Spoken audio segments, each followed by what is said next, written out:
Meeting इख्तिताम पजीर होगी। अब chief minister Omar Abdullah वहाँ से मीटिंग से बाहर निकल रहे हैं। करीबन 1.5 घंटे ये मीटिंग चली। अब ये देखिए उमर अब्दुल्ला का काफिला अब मीटिंग से बाहर निकल रहा है और ये उमर अब्दुल्ला जो है वो निकले और ये आप देख सकते हैं, ये तस्वीरों में आप देख सकते हैं कि कैसा काफिला उमर अब्दुल्ला का बाहर निकला। करीबन 1.5 घंटे से ज़्यादा ये मीटिंग चली। अब इस मीटिंग से जो है चीफ मिनिस्टर उमर अब्दुल्ला बाहर निकले। इसका मतलब जो है मीटिंग अब ख़त्म हो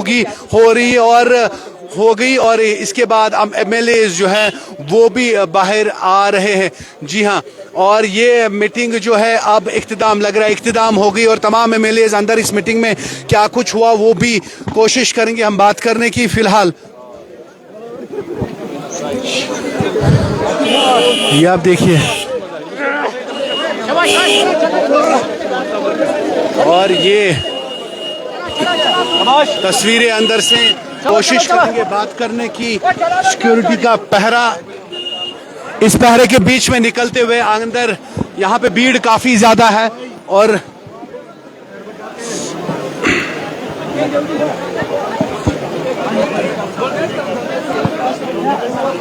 चलिए महराज मलिक से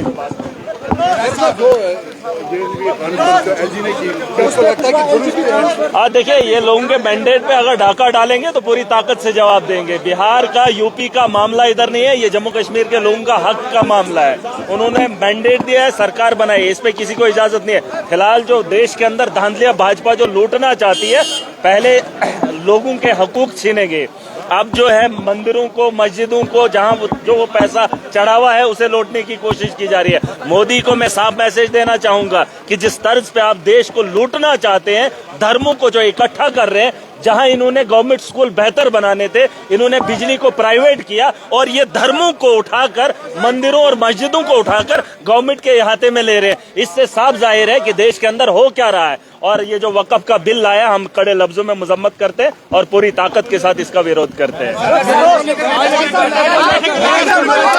ये कोर एजेंडा यही है कि देश के हालात बद से बदतर है। भाजपा का शासन अपनी तानाशाही कर रहा है और जहां जहां इनको दिखता है ये लड़ाई पे उतरते हैं, अपनी तानाशाही दिखाते हैं और इस तानाशाही का जवाब पूरी ताकत से देंगे। ये इस भ्रम में ना रहे, इस भ्रम में ना रहे कि यहाँ बड़े बड़े लोग आए, सिकंदर नहीं रहे, वो नहीं रहे, अब इनका भी खाता नहीं है।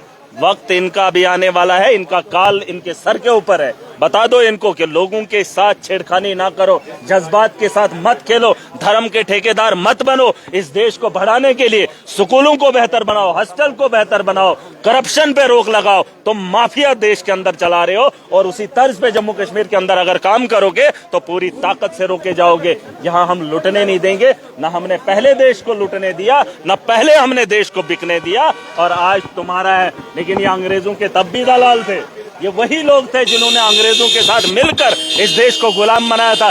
ये वही लोग हैं आज सत्ता में बैठकर इस देश को लूट रहे हैं, लेकिन इनकी लूट को हम पूरी ताकत से जवाब देंगे। क्या आपको लगता है कि वायलेशन हुई है? और वायलेशन नहीं, मैंने कहा जिस तर्ज पे ये सोच रहे हैं ना, हो सकता है वायलेशन हुआ हो, कोशिश की है, इसका मतलब ये नहीं कि खामोशी से तमाशा देखा जाएगा, पूरी ताकत से जवाब दिया जाएगा। इन्होंने बहुत कुछ किया है, यहाँ बाबा साहब अम्बेडकर के आइन को धज्जियां उड़ा दी। देश के अंदर कानून है कहाँ? कानून है कहाँ? पूरे देश के अंदर आप तमाशा देख ही रहे हो। और यहाँ पर भी जम्मू कश्मीर के अंदर कुछ लोग कर रहे हैं अपनी करतूतों को छुपाने के लिए। मैंने कहा वक्फ का बिल इसलिए नहीं लाया है, मुसलमानों के साथ इंसाफ करेंगे, इसलिए इन्होंने जिन चीजों को पहरा देना था, आप पता कर लो, गवर्नमेंट स्कूल भी बेच दिए, इन्होंने प्राइवेटाइजेशन का माहौल किया। अब इनको धर्म के मामलात को गवर्नमेंट क्या करेगी? क्योंकि वहां पर जो पैसा इकट्ठा होता है उसकी चाबी अपने हाथ में रखेंगे। श्राइन बोर्ड के अंदर लूट होती है, आप पता कर लो, श्राइन बोर्ड के अंदर जो पैसा आता है उसकी लूट होती है, सब जानते हैं। उसका खुलासा करेंगे, दरवाजा खटखटाएंगे।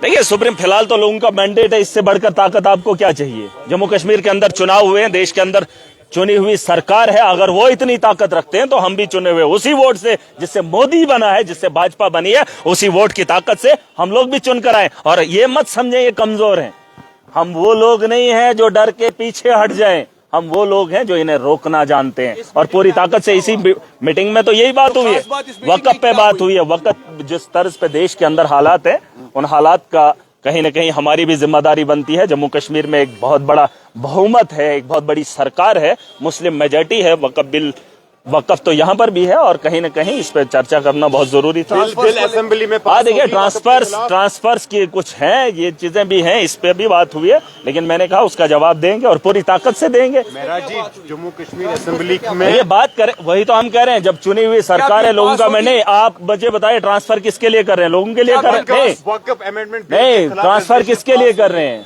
लोगों के लिए नहीं। रेजोल्यूशन पास होगा किसका? बिल के खिलाफ। बिल्कुल बिल्कुल रेजोल्यूशन पास होगा और आप देखेंगे जम्मू के अंदर जो असेंबली का सेशन होगा उसमें वक्त को बढ़ाया भी जाएगा और डिस्कशन और लंबी जाएगी। एक सेकंड